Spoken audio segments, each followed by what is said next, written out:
ਦੋਸਤੋ ਪੰਜਾਬੀ ਟ੍ਰਿਬਿਊਨ ਦੇ ਰੋਜ਼ਾਨਾ ਪ੍ਰੋਗਰਾਮ ਵੇਲੇ ਦੀ ਗੱਲ ਵਿੱਚ ਤੁਹਾਡਾ ਸਵਾਗਤ ਹੈ। ਮੈਂ ਆਤਿਸ਼ ਗੁਪਤਾ ਤੁਹਾਡੇ ਸਾਹਮਣੇ ਹਾਜ਼ਰ ਹਾਂ ਤੇ ਅੱਜ ਅਸੀਂ ਗੱਲ ਕਰਾਂਗੇ ਰਾਜ ਸਭਾ ਦੀ ਸੀਟਾਂ ਸੰਬੰਧੀ ਛਿੜੇ ਵਿਵਾਦ ਬਾਰੇ। ਸਾਡੇ ਨਾਲ ਇਸ ਬਾਰੇ ਗੱਲਬਾਤ ਕਰਨ ਲਈ ਵਿਸ਼ੇਸ਼ ਤੌਰ ਤੇ ਹਾਜ਼ਰ ਨੇ ਉੱਘੇ ਪੱਤਰਕਾਰ ਸ਼੍ਰੀ ਹਮੀਰ ਸਿੰਘ ਜੀ। ਹਮੀਰ ਜੀ, ਤੁਹਾਡਾ ਬਹੁਤ ਬਹੁਤ ਸਵਾਗਤ ਹੈ ਜੀ। ਜੀ ਸ਼ੁਕਰੀਆ ਆਤਿਸ਼। ਹਮੀਰ ਜੀ, ਪੰਜਾਬ ਵਿੱਚ ਨਵੀਂ ਬਣੀ ਆਮ ਆਦਮੀ ਪਾਰਟੀ ਦੀ ਸਰਕਾਰ ਵੱਲੋਂ ਵਿਧਾਨ ਸਭਾ ਸੈਸ਼ਨ ਜਿਹੜਾ ਹੈਗਾ ਸੱਦਿਆ ਗਿਆ, ਉਸ ਦੇ ਅੱਜ ਦੂਜੇ ਦਿਨ ਸਪੀਕਰ ਦੀ ਚੋਣ ਹੋਈ ਹੈ, ਰਾਜਪਾਲ ਵੱਲੋਂ ਭਾਸ਼ਣ ਦਿੱਤਾ ਗਿਆ ਅਤੇ ਉਸ ਦੇ ਨਾਲ ਹੀ ਅੱਜ ਪੰਜਾਬ ਦੀਆਂ ਰਾਜ ਸਭਾ ਦੀਆਂ ਜਿਹੜੀ 5 ਸੀਟਾਂ ਦਾ ਉਮੀਦਵਾਰਾਂ ਦਾ ਐਲਾਨ ਵੀ ਆਮ ਆਦਮੀ ਪਾਰਟੀ ਨੇ ਕਰ ਦਿੱਤਾ, ਜਿਸ ਦੇ ਵਿੱਚ 2 ਉਮੀਦਵਾਰ ਦਿੱਲੀ ਤੋਂ ਪਾਏ ਗਏ ਨੇ ਅਤੇ ਗੱਲ ਕਰੀਏ ਤਾਂ 3 ਉਮੀਦਵਾਰ ਪੰਜਾਬ ਨਾਲ ਸੰਬੰਧਿਤ ਹਨ। ਅਤੇ ਜਿਵੇਂ ਕਿ ਦਿੱਲੀ ਦੇ 2 ਉਮੀਦਵਾਰ ਪੈਣ ਕਰਕੇ ਪੰਜਾਬ 'ਚ ਵਿਰੋਧੀ ਪਾਰਟੀਆਂ ਵੱਲੋਂ ਲਗਾਤਾਰ ਆਮ ਆਦਮੀ ਪਾਰਟੀ ਨੂੰ ਘੇਰਿਆ ਜਾ ਰਿਹਾ ਅਤੇ ਹੋਰ ਵੀ ਆਲੋਚਨਾ ਚੱਲ ਰਹੀਆਂ ਨੇ। ਅਸੀਂ ਜਾਣਨਾ ਚਾਹਾਂਗੇ ਵੀ ਕਿ ਇਹ ਪੂਰਾ ਮਾਮਲਾ ਕੀ ਹੈ। ਅਸਲ ਦੇ ਵਿੱਚ ਜਦੋਂ ਦਾ ਦੇਸ਼ ਆਜ਼ਾਦ ਹੋਇਆ, ਸੰਵਿਧਾਨ ਦੇ ਮੁਤਾਬਕ ਜਦੋਂ ਚੋਣਾਂ ਹੋਣ ਲੱਗੀਆਂ ਨੇ, ਸਾਡੇ 2 ਸਦਨ ਨੇ। ਇੱਕ ਲੋਕ ਸਭਾ ਦਾ ਜਿਹਦੇ 'ਚ ਲੋਕ 545 ਚੁਣੇ ਜਾਂਦੇ ਨੇ MP ਜੀ। ਦੂਜਾ ਜਿਹਨੂੰ ਸੈਕੰਡ ਸਦਨ ਵੀ ਕਹਿੰਦੇ ਨੇ, ਜਿਹਨੂੰ ਐਲਡਰਜ ਦਾ ਸਦਨ ਵੀ ਕਹਿੰਦੇ ਨੇ, ਰਾਜ ਸਭਾ ਦੇ ਰੂਪ 'ਚ। ਰਾਜ ਸਭਾ ਰਾਜਾਂ ਨੂੰ ਰਿਪਰੈਜ਼ੈਂਟ ਕਰਦੀ ਹੈ, ਜਿਹਨੂੰ ਅਸੀਂ ਕਹਿੰਦੇ ਯੂਨੀਅਨ ਆਫ ਸਟੇਟਸ। ਕੇਂਦਰ ਦੇ ਵਿੱਚ ਇੱਕ ਸਰਕਾਰ ਜਿਹੜੀ ਹੈ ਰਾਜਾਂ ਦਾ ਉਹ ਹੈ। ਤਾਂ ਫਿਰ ਰਾਜਾਂ ਦੀ ਨੁਮਾਇੰਦਗੀ ਦੇ ਵਾਸਤੇ ਇੱਕ ਇਹ ਸਦਨ ਬਣਿਆ ਹੋਇਆ, ਜਿਹਦੇ 'ਚ ਰਾਜਾਂ 'ਚੋਂ MLA ਚੁਣ ਕੇ ਭੇਜਦੇ ਨੇ ਜਾਂ MLC। ਕਈ ਰਾਜਾਂ ਦੇ ਵਿੱਚ ਵਿਧਾਨ ਪ੍ਰੀਸ਼ਦਾਂ ਵੀ ਹੈਗੀਆਂ ਨੇ, ਅਤੇ ਜਿਹੜੀਆਂ ਵਿਧਾਨ ਪ੍ਰੀਸ਼ਦਾਂ ਅਤੇ MLA ਦਾ ਇਕੱਠੇ ਵੋਟਿੰਗ ਦੇ ਰਾਹੀਂ ਉਹ ਬੰਦੇ ਚੁਣੇ ਜਾਂਦੇ ਨੇ, ਜਿਹੜੇ ਰਾਜ ਸਭਾ ਦੇ ਵਿੱਚ ਹੁੰਦੇ ਨੇ। ਪੰਜਾਬ ਦੇ ਵਿੱਚੋਂ 7 ਬੰਦੇ ਰਾਜਸਥਾਨ ਰਾਜ ਸਭਾ ਦੇ ਵਿੱਚ ਚੁਣੇ ਜਾਂਦੇ ਨੇ। ਨੋਰਮਲੀ ਤਾਂ ਉਹਦਾ ਟਰੈਂਡ ਇਹ ਹੈ ਕਿ ਹਰ 2 ਸਾਲ ਬਾਅਦ ਉਹਦਾ ਤੀਜਾ ਹਿੱਸਾ ਰਿਟਾਇਰ ਹੁੰਦਾ ਅਤੇ ਫਿਰ ਉਹ ਬਦਲਦੇ ਰਹਿੰਦੇ ਨੇ ਆਪਣੇ ਆਪਣੇ ਢੰਗ ਨਾਲ। 6 ਸਾਲ ਰਹੀ ਰਹਿੰਦਾ ਇੱਕ ਬੰਦਾ। ਪਰ ਪੰਜਾਬ ਦੇ ਵਿੱਚ ਕਿਉਂਕਿ ਸਰਕਾਰਾਂ ਵਿੱਚੋਂ ਟੁੱਟਣ ਦੇ ਕਰਕੇ ਲਗਾਤਾਰ ਕਦੇ ਰਾਸ਼ਟਰਪਤੀ ਰਾਜ ਲੱਗ ਗਿਆ, ਕਦੇ ਉਹ ਮਾਹੌਲ ਇਹੋ ਜਿਹਾ ਬਣ ਗਿਆ ਕਿ ਪਿਛਲੀ ਪੂਰੀ ਦੀ ਪੂਰੀ ਟੈਨਿਓਰ ਇਹੋ ਜਿਹੀ ਲੰਘ ਗਈ ਕਿ ਕੋਈ ਵੀ ਬੰਦੇ ਚੁਣੇ ਨਹੀਂ ਗਏ ਜੀ। ਹੁਣ ਇਹ 7 ਦੇ 7 ਇਸ ਸਰਕਾਰ ਦੇ ਦਾਇਰੇ 'ਚ ਹੀ ਆਉਣਗੇ। 5 ਹੋਣਾਗੇ ਅਤੇ ਅੱਗੇ ਜੁਲਾਈ 'ਚ ਮਤਲਬ 2 ਦੀ ਟਰਮ ਵੀ ਖਤਮ ਹੋ ਰਹੀ ਹੈ ਜੀ। ਅਤੇ ਇਸ ਦੇ ਵਾਸਤੇ ਕਿਹਾ ਜਾਂਦਾ ਸੀ ਕਿ ਇਹ ਜਿਹੜੇ ਬੰਦੇ ਨੁਮਾਇੰਦੇ ਨੇ, ਇਹੋ ਜਿਹੇ ਮੈਚਿਓਰ ਸਿਆਣੇ ਅਤੇ ਉਹ ਬੰਦੇ ਹੋਣਗੇ ਜਿਹੜੇ ਨਾਰਮਲੀ ਚੋਣਾਂ ਦੇ ਵਿੱਚ ਨਹੀਂ ਚੁਣੇ ਜਾਂਦੇ। ਬਹੁਤ ਵਾਰ ਕਈ ਵਾਰ ਇਹ ਹੋ ਜਾਂਦਾ ਕਿ ਲੋਕਾਂ ਸਮਾਜ ਨੂੰ, ਸੂਬੇ ਨੂੰ ਜਾਂ ਦੇਸ਼ ਨੂੰ ਉਹੋ ਜਿਹੇ ਬੰਦਿਆਂ ਦੀ ਲੋੜ ਹੁੰਦੀ ਹੈ, ਪਰ ਉਹ ਵੋਟਾਂ ਰਾਹੀਂ ਨਹੀਂ ਚੁਣੇ ਜਾਂਦੇ ਬਹੁਤੀ ਵਾਰੀ। ਅਤੇ ਉਹ ਨਾ ਵੋਟਾਂ ਬਹੁਤੀ ਵਾਰੀ ਪਸੰਦ ਵੀ ਨਹੀਂ ਕਰਦੇ ਵੋਟਾਂ ਰਾਹੀਂ ਚੁਣਨਾ, ਪਰ ਉਹਨਾਂ ਦੀ ਰਾਏ ਅਤੇ ਪਾਰਲੀਮੈਂਟ 'ਚ ਬਹਿਸ ਨੂੰ ਹੋਰ ਸਿਆਣਾ ਬਣਾਉਣ ਦੇ ਵਾਸਤੇ, ਕਾਨੂੰਨਾਂ 'ਚ ਪਾਲਿਸੀਆਂ ਦੇ ਵਿੱਚ ਆਪਣੀ ਇਨਪੁਟ ਦੇਣ ਵਾਸਤੇ ਉਹ ਸਦਨ ਹੈ ਸੀ। ਉਹਦੇ 238 ਬੰਦੇ ਐ ਚੁਣੇ ਜਾਂਦੇ ਨੇ, ਅਤੇ 12 ਫਿਰ ਵੀ ਰੱਖੇ ਹੋਏ ਨੇ ਕਿ ਜੇ ਫਿਰ ਵੀ ਕੋਈ ਪਾਰਟੀ ਉਹਨਾਂ ਨੂੰ ਨਾ ਚੁਣੇ ਜੀ ਤਾਂ ਰਾਸ਼ਟਰਪਤੀ ਦੀ ਮਤਲਬ ਨੋਮੀਨੇਟ ਕਰਦੇ ਨੇ। ਨੋਮੀਨੇਸ਼ਨ ਵੀ ਉਹਦੇ 'ਚ ਹੁੰਦੀ ਹੈ, ਚੰਗਾ ਕੋਈ ਖਿਡਾਰੀ ਹੋ ਗਿਆ, ਚੰਗਾ ਕੋਈ ਖੇਤੀ ਦਾ ਵਿਦਵਾਨ ਹੋ ਗਿਆ, ਚੰਗਾ ਕਿਸਾਨ ਲੀਡਰ ਵੀ ਹੋ ਗਿਆ, ਕੋਈ ਮਜ਼ਦੂਰਾਂ ਦੇ ਵਿੱਚੋਂ ਵੀ ਬੰਦਾ ਹੋ ਗਿਆ, ਸੰਗੀਤ ਦੀ ਦੁਨੀਆ 'ਚੋਂ ਬੰਦਾ ਹੋ ਗਿਆ, ਸਾਇੰਟਿਸਟਾਂ ਦੀ ਦੁਨੀਆ 'ਚੋਂ ਹੋ ਗਿਆ, ਕਿਤੋਂ ਵੀ ਵੱਖ-ਵੱਖ ਮਾਮਲਿਆਂ ਦੇ ਵਿੱਚ ਕੋਈ ਬੰਦਾ ਹੋ ਸਕਦਾ ਉਹਦੇ 'ਚੋਂ ਜੀ। ਪਰ ਚਲਦੇ ਚਲਦੇ ਇੱਕ ਪ੍ਰੋਸੈਸ ਦੇ ਵਿੱਚ ਹੁਣ ਸਾਡੀਆਂ ਆਪਣੇ ਬੰਦੇ ਐਡਜਸਟ ਕਰਨ ਦਾ ਇੱਕ ਤਰੀਕਾ ਬਣਾ ਲਿਆ। ਬਸ ਇਹਦੇ 'ਚ ਜਿਹੜਾ ਮਕਸਦ ਸੀ ਕਿ ਕਿਵੇਂ ਬੰਦੇ ਜਾਣਗੇ, ਇਹਦੀ ਬਜਾਏ ਉਹ ਆਪਣੀਆਂ ਗੋਟੀਆਂ ਪੋਲੀਟੀਕਲੀ ਸੈੱਟ ਕਰਦੀ ਹੈ ਅਤੇ ਮੇਨ ਗੱਲ ਇਹ ਬਣਾ ਲਈ ਜਿਹੜੀ ਬਾਕੀਆਂ ਦੇ ਵਿੱਚੋਂ। ਹੁਣ ਜਿਹੜੀ ਅੱਜ ਵਾਲੀ ਚੋਣ ਹੈ, ਜਿਹੜੀ ਇਸ ਮਾਮਲੇ ਦੇ ਵਿੱਚ ਇੱਕ ਗੱਲ ਕਰੇ, ਜੇ ਉਹ ਰਾਜਾਂ ਦੇ ਇੱਕ ਕਿਸਾਨ ਲੀਡਰ ਜਿਹੜੇ ਭੁਪਿੰਦਰ ਮਾਨ, ਉਹ ਨੋਮੀਨੇਟ ਰਾਸ਼ਟਰਪਤੀ ਰਾਹੀਂ ਹੋਇਆ। ਔਰ ਇਹਦੋਂ ਪਹਿਲਾਂ ਇਹ ਸੀਗਾ ਆਪਣਾ ਨਵਜੋਤ ਸਿੱਧੂ, ਇਹਨੂੰ ਇੱਥੋਂ ਟਿਕਟ ਨਹੀਂ ਸੀ ਦਿੱਤੀ, ਜੇਟਲੀ ਖੜ੍ਹੇ ਹੋ ਗਏ ਸੀ ਅਤੇ ਉਹਨਾਂ ਨੇ ਕਿਹਾ ਸਿੱਧੂ ਨਾਰਾਜ਼ ਚੱਲਦਾ, ਚਲੋ ਉਹ ਫਿਰ ਸਪੋਰਟ 'ਚੋਂ ਉੱਥੇ ਨੋਮੀਨੇਟ ਕਰਤਾ ਸੀਗਾ, ਜਿਹੜਾ ਰਾਜ ਸਭਾ 'ਚੋਂ ਕਹਿੰਦਾ ਅਸਤੀਫਾ ਦਿੱਤਾ। ਉਹ ਨੋਮੀਨੇਸ਼ਨਾਂ ਉਸ ਲੈਵਲ ਦੀਆਂ ਹੁੰਦੀਆਂ ਨੇ ਅਤੇ ਇੱਥੇ ਇਲੈਕਸ਼ਨ ਹੈ। ਕਿਉਂਕਿ ਆਮ ਆਦਮੀ ਪਾਰਟੀ 92 ਸੀਟਾਂ ਜਿੱਤ ਕੇ ਆਈ ਹੈ, ਲਗਭਗ ਇਹਨਾਂ ਦੇ ਵਿੱਚੋਂ ਹੀ ਬਣਨਾ ਸੀ। ਬਾਕੀ ਤਾਂ ਨਹੀਂ ਤਾਂ ਜੇ ਸਾਰੀਆਂ ਇਕੱਠੀਆਂ ਹੋ ਜਾਂਦੀਆਂ ਫਿਰ ਇੱਕ ਤਾਂ ਇਲੈਕਸ਼ਨ ਵੀ ਹੋ ਜਾਂਦੀ, 25 ਦੇ 25 ਬੰਦੇ ਦੂਜੇ ਜਿਹੜੇ ਵਿਰੋਧੀ ਨੇ, ਪਰ ਉਹ ਨਹੀਂ ਹੋ ਰਹੇ, ਇਸ ਲਈ 5 ਦੇ 5 ਚੁਣੇ ਜਾਣੇ ਸੀ। ਹੁਣ 2 ਬੰਦੇ ਜਿਹੜੇ ਦਿੱਲੀ ਤੋਂ, ਇੱਕ ਤਾਂ ਪਹਿਲੀ ਗੱਲ ਰਾਘਵ ਚੱਡਾ 32 ਸਾਲ ਦਾ ਬੰਦਾ ਐਲਡਰਜ ਸਦਨ 'ਚ ਜਾਏਗਾ ਜੀ, ਹੈ ਨਾ, ਜਾਂ ਜੇ ਤੁਸੀਂ ਔਰ ਚੁਣਿਆ ਹੋਇਆ ਨੁਮਾਇੰਦਾ ਆਲਰੇਡੀ ਹੈ। ਮਤਲਬ ਇਹ 2 ਸ਼ਰਤਾਂ ਤਾਂ ਜਿਹੜੇ ਮਕਸਦ ਸੀ ਉਹਨੂੰ ਡਿਫੀਟ ਕਰਨ ਦੀ ਗੱਲ ਹੈ ਕਿ ਜਿਹੜਾ ਬੰਦਾ ਉਹ ਨਹੀਂ ਚੁਣਿਆ ਜਾਂਦਾ ਪਬਲਿਕ ਉਸ ਸੈਟਅਪ ਦੇ ਵਿੱਚ, ਉਹਦਾ ਇੱਕ ਮੁਕਾਮ ਹੈ, ਆਪਣੀ ਜ਼ਿੰਦਗੀ ਦਾ ਇੱਕ ਐਕਸਪੀਰੀਅੰਸ ਹੈ ਬਹੁਤ ਵੱਡਾ, ਉਹਦੀ ਕੰਟਰੀਬਿਊਸ਼ਨ ਹੁੰਦੀ ਹੈ। ਹੁਣ 32 ਸਾਲ ਦੀ ਨਾ ਤਾਂ ਬਹੁਤ ਜ਼ਿਆਦਾ ਕੰਟਰੀਬਿਊਸ਼ਨ ਕੋਈ ਇਹੋ ਜਿਹੀ ਹੁੰਦੀ ਹੈ। ਚੁਣੇ ਹੋਏ MLA ਤੁਸੀਂ ਪਹਿਲੋਂ ਪਾਰਟੀ ਦੇ ਇੱਥੇ ਜਾ ਕੇ ਇੰਚਾਰਜ ਜੋ ਸਾਰਾ ਕੁਝ ਤੁਸੀਂ ਕਰਦੇ ਹੋ, ਉਹ ਕਿਹੜੇ ਪੈਮਾਨੇ 'ਤੇ ਫਿੱਟ ਬੈਠਦੇ ਨੇ। ਫਿਰ ਸੰਦੀਪ ਹੈ, ਜਿਹਨੂੰ ਮੰਨਿਆ ਜਾਂਦਾ ਬੂਥ ਲੈਵਲ ਦਾ ਇੰਚਾਰਜ, ਬਾਕੀ ਦੀਆਂ ਮੈਨੇਜਮੈਂਟ ਆ। ਜੇ ਇਲੈਕਸ਼ਨ ਜਿੱਤਣ ਵਾਲੀ ਮਸ਼ੀਨ ਰਾਜ ਸਭਾ 'ਚ ਕੀ ਕਰਨੀ ਹੈ ਜਾ ਕੇ, ਮਤਲਬ ਜਾਂ ਜਿਹੜੀ ਵੀ ਜੇ ਮੰਨ ਲਓ ਜੇ ਗੱਲ ਠੀਕ ਵੀ ਹੋਵੇ ਉਸ ਲੈਵਲ ਦੇ ਉੱਤੇ, ਤਾਂ ਤੁਸੀਂ ਕਿਵੇਂ। ਔਰ ਦਿੱਲੀ ਤੋਂ ਜੇਕਰ ਇਸ ਲੈਵਲ ਦੇ ਫੈਸਲੇ ਹੋਣੇ ਨੇ, ਸਟੇਟ ਲੈਵਲ ਨੂੰ ਨਹੀਂ ਹੈ। ਇਹ ਇਤਰਾਜ਼ ਪਹਿਲਾਂ ਵੀ ਹੁੰਦੇ ਰਹੇ ਨੇ ਲੋਕਾਂ ਦੇ, ਜੀ ਦੂਜੀਆਂ ਪਾਰਟੀਆਂ ਵੀ ਕਈ ਕਰਦੀਆਂ ਨੇ, ਪਰ ਜੇ ਪਹਿਲੀ ਪਾਰਟੀ ਗਲਤ ਕਰਦੀ ਹੈ ਤਾਂ ਦੂਜੀ ਦਾ ਇਸ ਲਈ ਠੀਕ ਨਹੀਂ ਹੋ ਜਾਂਦਾ। ਜਿਵੇਂ ਉਹਨਾਂ ਨੇ ਇੱਕ ਮੈਂ ਸੁਣਿਆ ਵੀ ਹੈ ਵੀ ਡਾਕਟਰ ਮਨਮੋਹਨ ਸਿੰਘ ਨੂੰ ਅਸਾਮ ਤੋਂ ਚੁਣਦੇ ਸੀ ਜੀ। ਹਾਲਾਂਕਿ ਵੈਸੇ ਤਾਂ ਜੇ ਡਾਕਟਰ ਮਨਮੋਹਨ ਸਿੰਘ ਤੇ ਇਹਨਾਂ ਪੰਜਾਂ ਦਾ ਤਾਂ ਕੋਈ ਮੁਕਾਬਲਾ ਜਾਂ ਕਰਨਾ ਵੀ ਮਤਲਬ ਮੈਨੂੰ ਨਹੀਂ ਲੱਗਦਾ ਕੋਈ ਗੱਲ ਬਣਦੀ ਹੈ।